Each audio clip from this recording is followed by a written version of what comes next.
Alright, you know what time it is now. It's Quora question time. Let's see what questions we review today. Alright. Um, do you think the 40-hour work week is designed to keep most people having from having the time, energy, and means of starting their own business? Let's continue. What are common mistakes made by first-time home buyers? Am I a lazy person for not bagging my own grocery at the grocery store? What have you seen on a job resume that made your jaw drop? What is the dirtiest business technique you have seen?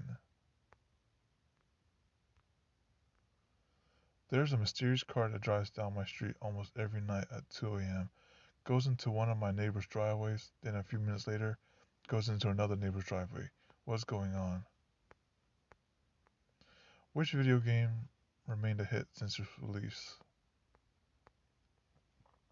When being terminated from a job, have you never warned the company of something important that only you knew how to do and your advice has gone unheeded? What screams, I'm way richer than I look? Do you feel guilty after eating out at an expensive restaurant? Whatever. Is overthinking a sign of average intelligence, whereas highly intelligent people reduce things to simple concepts that don't need as much thoughts? When you interview an applicant, how can you tell if the applicant left his previous job on bad terms or was terminated? What are some society's hacks / loopholes that still might work today? What trivial knowledge might save your life one day? All right, let's see. This should be interesting. They're talking about like traffic related thing here, so let's see what this is about. A common technique in police investigation is tailing. Usually, a tail is put on you if you're some kind of witness who the detective thinks is suspicious of something. So they'll try to catch you in the act. A private investigator may also follow you. One hires a private investigator to try to gather dirt on you to use during a custody battle, divorce, or other litigation. To do this, as the topic I'm writing about suggests, they'll follow you. You're headed home from your favorite coffee shop. There's been this creepy guy eyeing you. You're reasonably well off, not food stamps and government handouts poor, but not no stuck up stock market investor, selfishly wealthy. As any reasonable person might suspect, he'll follow you home and ask you for money or rob you. The above are three scenarios where someone will follow you. More than likely, hopefully, most people will only have to deal with the third scenario. How do you lose them? How do you even notice someone's following you? How to tell? Get into the habit of frequently eyeing one of the mirrors, either your rearview mirror or driver's side mirror. Personally, I would glance at the rearview mirror just because it's easier for me to check when driving straight. To each his own. Either way, you must check behind you frequently. If the same car is following you behind you after you check 3 times, maybe check every time you turn onto a new road. They could possibly be following you and should do the check. In cities, you'll want to follow this pattern. Oh, just do a round, keep going around the block. And I was like, all right, are you following me? And they do like that 3 times around. It's like, oh, they're following you. More people don't drive in circles around city blocks. If you're on the highway, get off and get back on. Most people don't do this either. However, if you're in a neighborhood that takes a bunch of random turns, if they're still following you, it's definitely not a coincidence. One anomaly to register is seeing the same person in 3 different places. Ex-CIA officer Jason Hansen gives this rule of thumb, used in the intelligence community. 1 time equals an accident, 2 times a coincidence, 3 times equal enemy action. Get off my back. If you detect a tail, the best thing you can do or not do is not continue to your destination. The whole reason you have a tail on you is so the person can follow you to your destination. If you don't give them that, they won't succeed. The best thing you can do if you detect a tail is to drive around aimlessly until you lose them. The second best thing you could do is not go home. The feeling of wanting to get home and take shelter behind locked doors is only natural. Don't do that. If you go home, you will be giving the person following you your address. The first step is to identify the car. What is the make, the model? If you can also get the plate number, great. If it's not a police car, you're gonna want to call the police to report them. Make, the manufacturer, brand name, or trade name of a particular product. Model, particular product, or version of a product. If you call the cops on an undercover cop car, which they would know if you were able to make the plate number, they would probably tell you so that should ease your anxiety. After you detect them, you should try to lose them. You should also stay in a well-populated, well area so your pursuer can't try to pull something on you. You don't want to be alone with them. If in a city, you should try to lose them at an intersection. If you don't end up losing them, drive to a nearby police precinct. You can also be followed on foot, but that belongs in a whole other answer.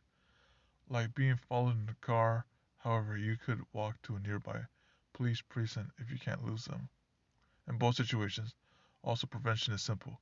The best prevention is changing up your routine daily. The second best way to be untraceable is not to broadcast your whereabouts on social media, but I can understand how hard it is for some. Alright, interesting.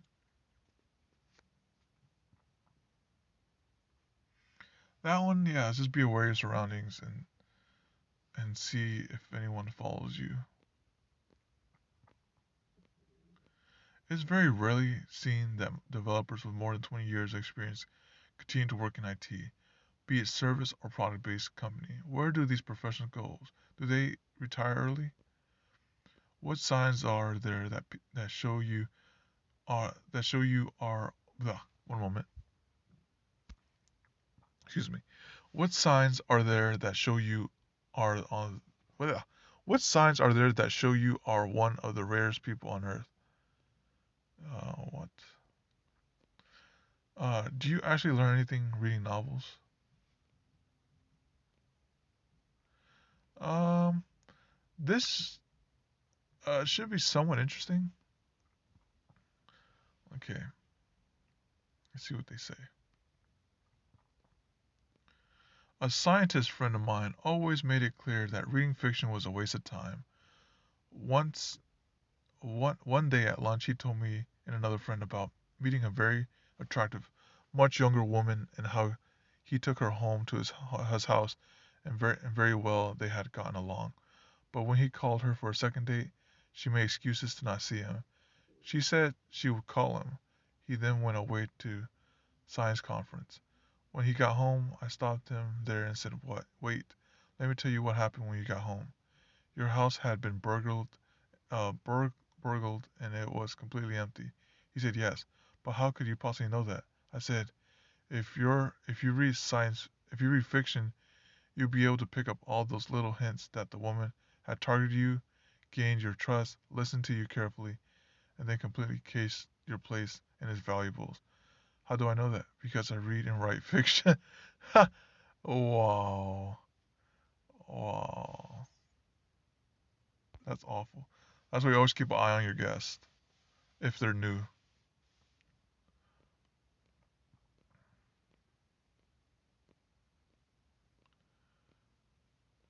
Mm, let me see. Are programmers going to be just simple workers labor because everyone will be able to code and everything will be automated? What is a weird house rule that you have to explain to your house guests? What should I know at 23? Okay, this should, another what if scenario, So it feels like we always have a what if in every video. So let's see. What should I know at 23? Well, number one, if you don't like reading, you're reading the wrong books. That is true. For me, that is strongly true for like history books. Put me to sleep on a history book. But let me see a programming book. Oh, I'll read that front and back. Yeah, it's very interesting. Two, learn to live with yourself. Accept thyself. Okay. Three, get to know more about your family history. Hmm. Four, know how to save money, even if it means $1 a day. Five, learn to say sorry. Six, your destiny is in your next decision. 7. Nothing changes without pressure. 8. Don't confuse simple for easy. 9. No one pays any attention to your mistakes. They are focused on their own. 10. It takes a village to raise a child. It takes a community to build a business. 11. You get good by being bad. 12. Success comes slowly, then all at once. 13. If you make something enough people want to pay for, you will win regardless of what anyone else thinks or says. That is so true. So like, there's like, that's how some people get so once they get that snowball effect. Um, let's say for example, there was a for a car designer. Right? Let's say that there's a demand. It's like, I want my car to be able to um, automatically unlock at a certain time period, which is kind of dangerous. I wouldn't do that. But let's say there was demand, then there'll be like a program that say, all right, you want to unlock it at a certain time period, we could do that, and boom, it's set on a schedule or something like that. People might pay for that software, and then that's like, oh, it's a $5 premium, and then you get a business like that. But that's one of those hypothetical situations. Don't ask someone a question Google could answer. Hmm. 15. If you have a dream, don't just sit there. Gather courage to believe that you can succeed and leave no stone unturned to make it a reality. 16. And remember, whatever you do, be so good they can't unfollow you. Interesting. Hmm.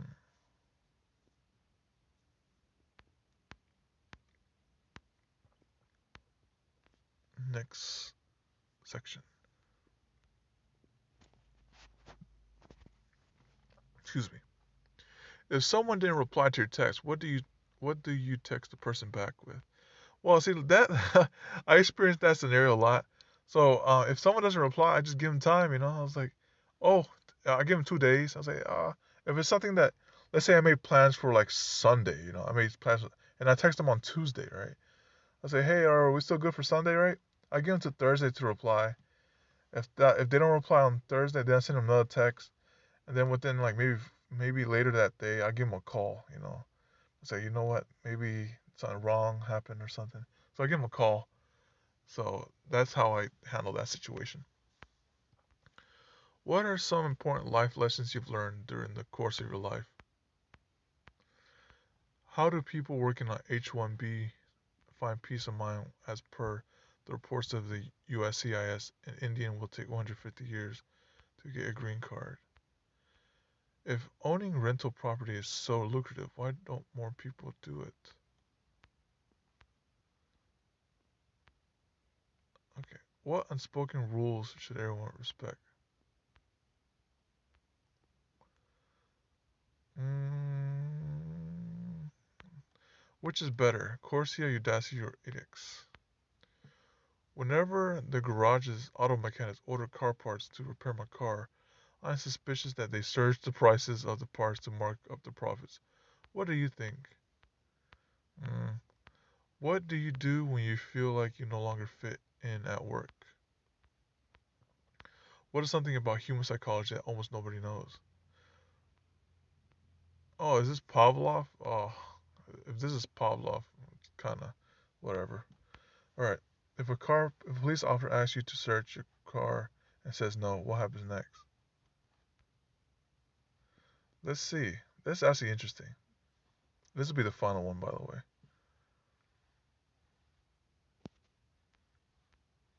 Okay. I was told that they would bring K9 to sniff. I said, be my guest. And after 10 minutes, they told me my insurance was invalid. I knew I was in compliance, and then he said I'll have it towed and inventory the contents. I let them search. I took them to court for illegal search and seizure. I won and got a copy of the letter of reprimand the judge wrote. Never got pulled over. Wow. Wow. So, wow. Wow, that's interesting. So it was like, oh, listen, I'm gonna tow your car and I'm gonna search it. It's like, no, no, no, man. Let's go to court real quick. The scout has fairly ruled that the police cannot keep you detained for an unreasonable amount of time. That is true. When the one question you go is like, am I free to go? There's like yes or no. If they say if you're not free to go, that means you're being detained. That means there's some paperwork gonna be filled out. So let's see what this person says.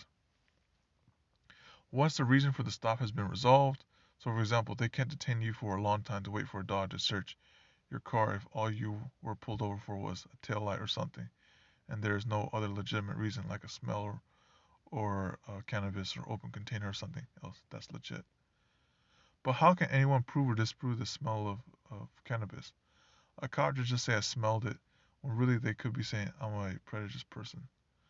Alright, there being no cannabis in the car is probably a pretty good sign. That's true. They have something called probable cause, which is kind of, you know. And then you're going to pull every report the officer has written in the last 3 to 5 years to see how many times he claimed that and how many other cases resulted in no cannabis evidence. So now he searches the car and plants whatever he wants. So now he plants whatever he wants. So he does that and you're arrested. Then you go to prepare your defense and realize that you can't afford a lawyer who will do that due diligence. Now you hope a public defender will do the same. Everything I suggest cops are not your friend. They are interested in making an arrest. I'll exercise all of my rights to avoid the scenario. As they are not looking for justice, I will follow all lawful instructions. I will act respectfully. I request my rights are met. I'm not saying all cops are a-holes. Not at all. They have a tough job. I'm saying a sniff of cannabis is not sufficient and too prone to abuse. Alright, here's a person saying, recently, a police woman stopped me for a light bulb. She took my driver's license, then came back a few minutes later and asked, is there any reason your driver's license is suspended? In my world, the English language would require a conditional such as why would be suspended, while is suspended is a fact. Anyway, my Republican friend detected the lie and right away aggressively answered for me that my driver's license is valid. She was just testing how I would react. Somebody who stole ID or paid some organized crime, people for illegal documents, may start asking questions instead, and she was baiting the fish. Hmm, interesting. So the way they phrase it, I was like,